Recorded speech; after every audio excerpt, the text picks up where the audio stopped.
Before we bring you that sound bites of Alexander Bain, let's talk about the second Deputy Speaker of Parliament, Alban Sumana Kingsford Bagwin, who's expressed worry over the increasing cases of accidents in the country. Speaking at the 2019 Annual Health Performance Review of the Nadoli-Kalio districts, he said the number of accident cases is very high, attributing it to the state of the mind.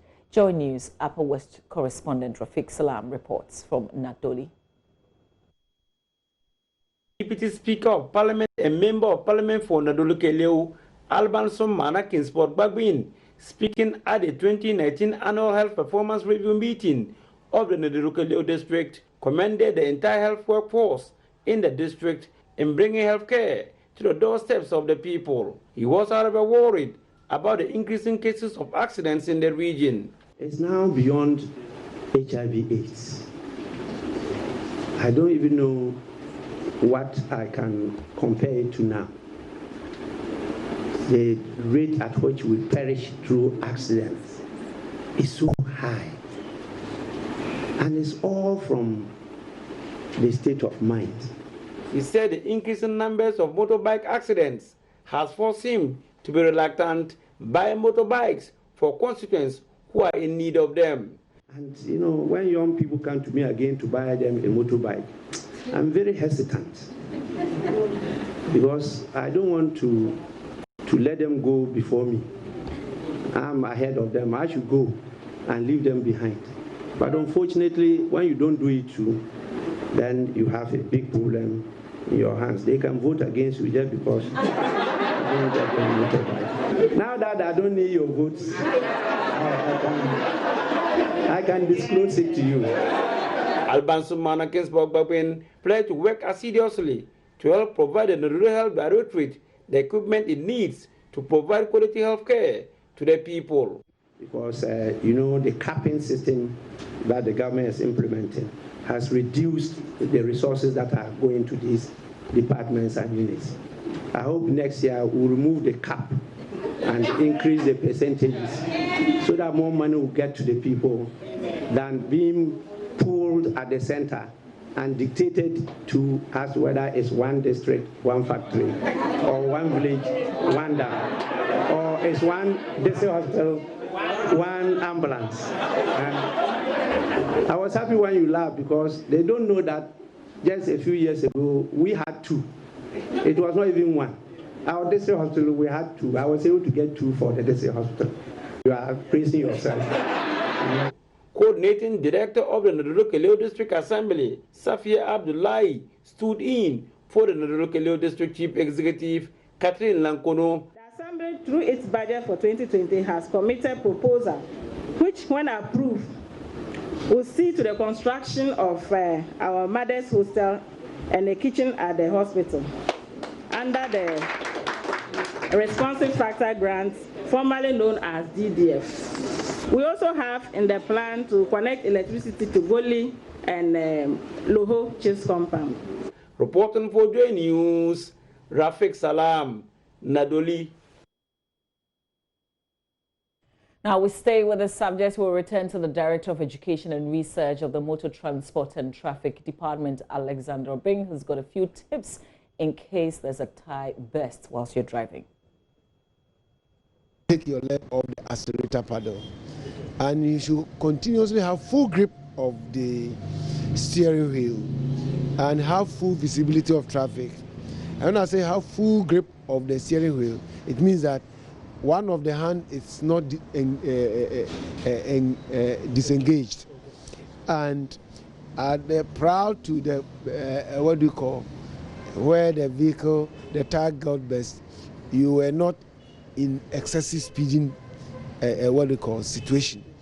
In all this, keep to your lane, don't slam the brakes, have full grip of the steering wheel, and then take your leg off the accelerator and try as much as possible at the same time that you have full grip and controlling the vehicle.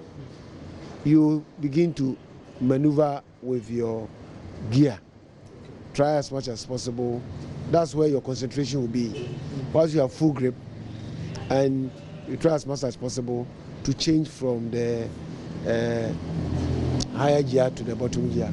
Let's also understand that all these can be done simultaneously, but never try to slam the brake. Allow the engine to run to a halt. Allow the engine to run to a halt without trying to brake. Let the engine control it, and then have a full grip of the steering wheel. So when that happens, you shouldn't apply the accelerator, you shouldn't apply the brake. Just take off your leg from anything and don't brake. Don't accelerate and don't brake. Those who apply the handbrake immediately in an attempt to stop the vehicle? The vehicle has got two brake mechanisms. We have in certain zones they call it ABS, electronic one, and we have the manual one, which the law requires that all vehicles you have.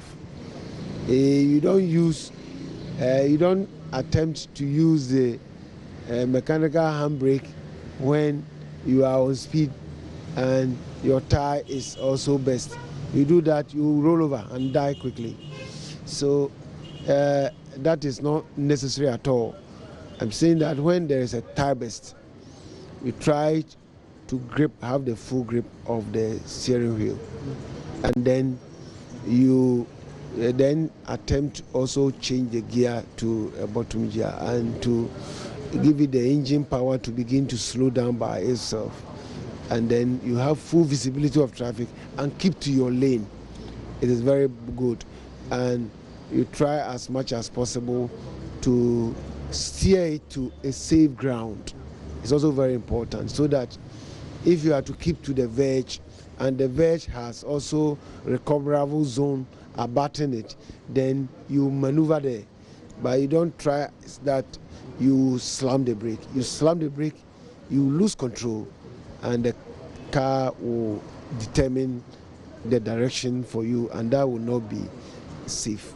We've had instances where you find drivers driving vehicles on the road with the tires completely worn out. Some of them also, the tires very smooth, making it very difficult for friction to actually take place when they apply the brakes or anything.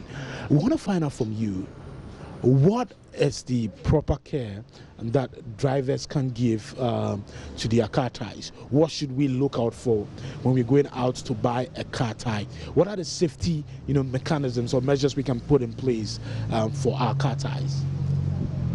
I think a tie should be a safe tie, and the safer tie per our safety requirement is a tie that is not manufactured for more than 4 years by the tire manufacturer, and to know that the tire is not old.